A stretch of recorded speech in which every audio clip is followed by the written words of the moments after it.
Naxçıvan sarayda davam edən tədbirdə Türk dünyasının böyük öndərləri, ümumilli lider Heydər Əliyevin, Mustafa Kemal Atatürkün, eləcə də şəhidlərimizin əziz xatirəsi bir dəqiqəlik sükutla yad edilib, hər iki ölkənin dövlət himnləri səsləndirilib.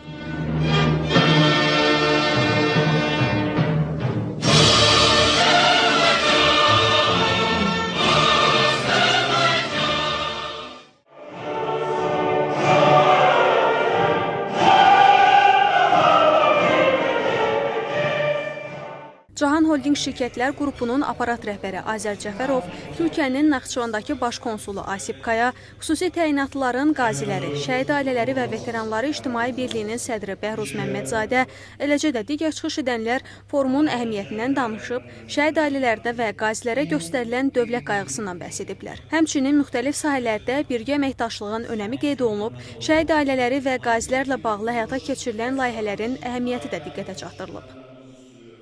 Forumun məqsədi şəhid ailələrin, qazilərin işinin gücləndirilməsi, əlaqələrin daha da möhkəmləndirilməsi, o cümlədən də Türkiyədə olan şəhid ailələri, qazilərin bura dəvət eləməkdə məqsəd odur ki, o ailələrin bir-birinə sıx əməkdaşlıq və bir-biri ilə əlaqələrin olmasıdır. Təbii ki, dövlətimiz hər zaman şəhid ailələrinə, qazilərə diqqət göstərir, qayğı göstərir veteranlara. Bu suverenlik ilində bu Naxçıvanda belə bir tədbirdə iştirak eləmək qürur vericidir. Tədbirdə forumun təşkil olunmasında dəstəyinə görə bir qrup iştirakçıya plaketlər təqdim olunub. Tədbir çərçivəsində iştirakçılar Heydər məscidini də ziyarət edib. Xosrov İbrahimov, Tərlan İbrahimova, Nifti İbrahimov, NTV Xəbər.